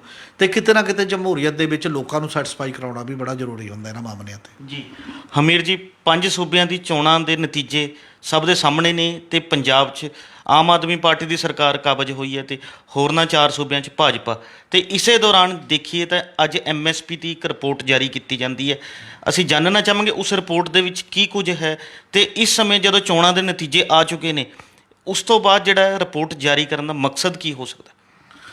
ਅਸਲ ਦੇ ਵਿੱਚ ਉਹ ਰਿਪੋਰਟ ਜਿਹੜੀ ਹੈ ਉਹ ਇਹ ਹੈ, ਜਦੋਂ ਕਿਸਾਨ ਅੰਦੋਲਨ ਚੱਲ ਰਿਹਾ ਸੀ, ਅਜੇ ਮੁੱਢਲੇ ਦੌਰ ਸੀਗਾ, ਉੱਥੇ ਦਿੱਲੀ ਪਹੁੰਚਿਆ ਹੋਇਆ ਸੀ, ਉਦੋਂ ਸੁਪਰੀਮ ਕੋਰਟ ਨੇ ਦਖਲ ਦਿੱਤਾ ਸੀ। ਸੁਪਰੀਮ ਕੋਰਟ ਨੇ ਆਪ ਇੱਕ ਕਮੇਟੀ ਬਣਾਤੀ ਸੀ, 4 ਮੈਂਬਰੀ ਕਮੇਟੀ ਬਣਾਈ ਸੀ, ਜਿਹਦੇ 'ਚ ਅਰਥ ਸ਼ਾਸਤਰੀ ਵੀ ਸੀਗੇ 2 ਤੇ ਇੱਕ ਕਿਸਾਨ ਲੀਡਰ ਵੀ ਜੀ, ਅਨਿਲ ਗਰਵਤ ਕਰਕੇ ਜਿਹੜਾ ਖੇਤਕਾਰੀ ਕਿਸਾਨ ਸੰਗਠਨ ਦਾ ਮਹਾਰਾਸ਼ਟਰ ਤੋਂ ਸੀ।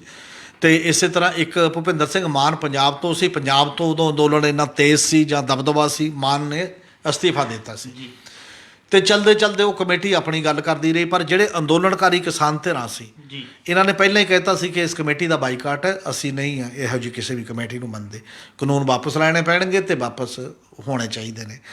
ਹੁਣ ਜਦੋਂ ਉਹ 3 ਕਾਨੂੰਨ ਵਾਪਸ ਲੈ ਲਏ ਗਏ ਜੀ, ਉਦੋਂ ਬਾਅਦ ਉਹਦੇ ਨਾਲ ਦੀ ਨਾਲ ਜਦੋਂ ਦਸੰਬਰ 'ਚ ਕਿਸਾਨ ਵਾਪਸ ਆਏ ਨੇ, ਇੱਕ ਸਮਝੌਤਾ ਗੌਰਮੈਂਟ ਆਫ ਇੰਡੀਆ ਨੇ ਕਿਸਾਨਾਂ ਨਾਲ ਹੋਰ ਵੀ ਕੀਤਾ ਸੀ ਜੀ, ਜਿਹਦੇ 'ਚ MSP 'ਤੇ ਕਮੇਟੀ ਬਣਾਉਣੀ ਸੀ ਜੇ ਇਹਨਾਂ ਦੀ ਸ਼ਮੂਲੀਅਤ ਦੇ ਨਾਲ ਅਲੱਗ, ਅਤੇ ਜਿਹਦੇ 'ਚ ਪਏ ਹੋਏ ਕੇਸ ਵਾਪਸ ਲੈਣੇ ਸੀ, ਜਾਂ ਉਹਨਾਂ ਦੇ ਪਰਿਵਾਰਾਂ ਨੂੰ ਹਰਜਾਨੇ ਜਿਹੜੇ ਉਹਨਾਂ ਦੇ ਪਰਿਵਾਰਾਂ ਨੂੰ ਨੌਕਰੀਆਂ, ਜਿਹੜੇ ਕਿਸਾਨ ਸ਼ਹੀਦ ਹੋ ਗਏ ਸੀ ਉਸ ਸਮੇਂ ਦੇ ਵਿੱਚ, ਇਹੋ ਜਿਹੀਆਂ ਮੰਗਾਂ ਦੇ ਆਧਾਰ ਦੇ ਉੱਤੇ ਇੱਕ ਕਮੇਟਾ ਸੀ, ਉਹ ਲਾਗੂ ਨਹੀਂ ਹੋਏ। ਅਤੇ ਇੱਕ ਉਹਦੇ 'ਚ ਜੁੜ ਗਿਆ ਸੀ ਲਖੀਮਪੁਰ ਖੀਰੀ ਵਾਲਾ ਕੇਸ, ਜਿਹੜਾ ਮੰਤਰੀ ਦੇ ਮੁੰਡੇ 'ਤੇ ਇਲਜ਼ਾਮ ਹੈ ਕਿ ਉਹਨੇ ਕਿਸਾਨ ਦਾ ਨੇ।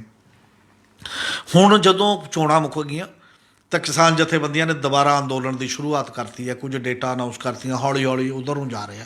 ਅਤੇ ਮੈਨੂੰ ਲੱਗਦਾ ਕਿ ਕਿਤੇ ਨਾ ਕਿਤੇ ਮਿਲੀ ਭੁਗਤ ਹੈ ਕਿ ਉਹ ਰਿਪੋਰਟ ਰਿਲੀਜ਼ ਕਰ ਦਿੱਤੀ ਜਾਏ।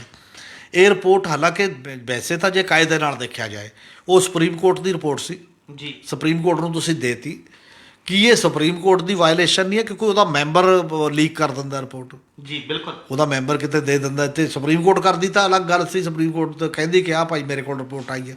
ਜਦ ਗਵਰਨਮੈਂਟ ਨਾਲ ਸਮਝੌਤਾ ਹੀ ਹੋ ਗਿਆ ਤਾਂ ਉਹ ਰਿਪੋਰਟ ਆਪਣੇ ਆਪ ਉਹਦੀ ਕੋਈ ਰੈਲੇਵੈਂਸ ਨਹੀਂ, ਪ੍ਰਸੰਗਕਤਾ ਨਹੀਂ ਰਹੀ ਬਿਲਕੁਲ ਜਿਹੜਾ ਉਹ ਮੁੱਦੇ ਦੇ ਉੱਤੇ।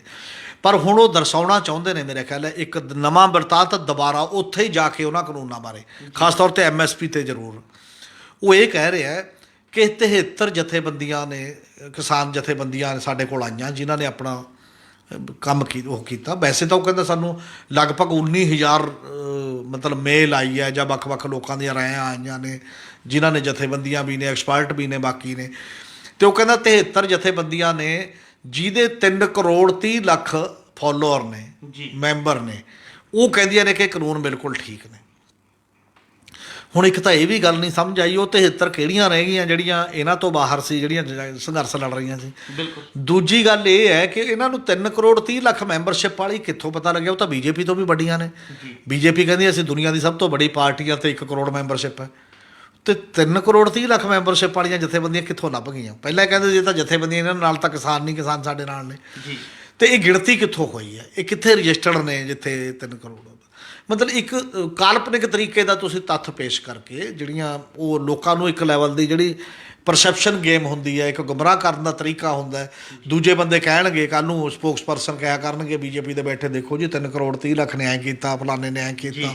ਇੱਕ ਨਵਾਂ ਤੁਸੀਂ ਮਤਲਬ ਉਲਝਣ ਪੈਦਾ ਜਿਹੜੀ ਉਹ ਕਰ ਰਹੇ ਹੋ, ਔਰ ਉਹਦਾ ਕੋਈ ਮਾਨੇ ਨਹੀਂ। ਉਹ ਫਿਰ ਉਹ ਕਹਿੰਦਾ 27.5% ਜਿਹੜੀ MSP 'ਤੇ ਚੱਕੀ ਗਈ ਹੈ, ਬਾਕੀ ਨੇਫੈਡ ਨੂੰ 25% ਲੋਕਾਂ ਨੇ ਵੇਚਤੀ ਆ, ਬਾਕੀ ਦੀਆਂ ਚੀਜ਼ਾਂ ਵੇਚਤੀਆਂ। ਇਹੋ ਜਿਹੇ ਕੁਝ ਫੈਕਟਸ ਜਿਹੜੇ ਉਹਦੇ ਵਿੱਚ ਆਏ ਨੇ। ਔਰ ਜਿਹੜੇ ਲੋਕ ਅਜੇ ਵੀ ਇਹ ਕਹਿ ਰਹੇ ਨੇ ਕਿ MSP ਦੀ ਲੋੜ ਨਹੀਂ ਹੈ, ਖਰੀਦ ਦੀ ਗਰੰਟੀ ਲਿਮਟਿਡ ਕਰੋ, ਖਰੀਦ ਦੀ ਗਰੰਟੀ ਦੀ ਲੋੜ ਨਹੀਂ ਹੈ, ਇਹ ਲਾਈਨ ਲੈ ਰਹੇ ਨੇ, ਇਹਨੂੰ ਦੁਬਾਰਾ ਉਭਾਰ ਰਹੇ ਨੇ।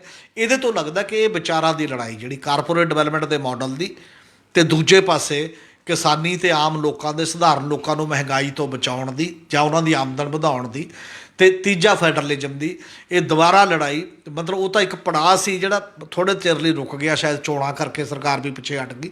ਇਹਦੀ ਨਵੇਂ ਸਿਰਿਓਂ ਸ਼ੁਰੂਆਤ ਹੋ ਚੁੱਕੀ ਆ, ਔਰ ਸ਼ਾਇਦ ਦੋਨੇ ਪਾਸਿਆਂ ਤੋਂ ਹੋਰ ਜ਼ਿਆਦਾ ਪਰਪੱਕ ਤਰੀਕੇ ਨਾਲ ਇਹਦੇ 'ਤੇ ਡਿਬੇਟ ਅਤੇ ਬਹਿਸ ਅਤੇ ਚਰਚਾ ਸ਼ੁਰੂ ਹੋਏਗੀ। ਜੀ, ਇਹ ਸਨ ਸਾਡੇ ਸੀਨੀਅਰ ਪੱਤਰਕਾਰ ਹਮੀਰ ਸਿੰਘ ਜੀ, ਜਿਨ੍ਹਾਂ ਨੇ ਆਪਣੇ ਵਡਮੁੱਲੇ ਵਿਚਾਰ ਸਾਡੇ ਨਾਲ ਸਾਂਝੇ ਕੀਤੇ। ਕੱਲ੍ਹ ਨੂੰ ਇਸੇ ਸਮੇਂ ਇੱਕ ਨਵੇਂ ਮੁੱਦੇ ਦੇ ਨਾਲ ਫਿਰ ਮਿਲਾਂਗੇ ਪ੍ਰੋਗਰਾਮ ਵੇਲੇ ਦੀ ਗੱਲ ਵਿੱਚ। ਧੰਨਵਾਦ।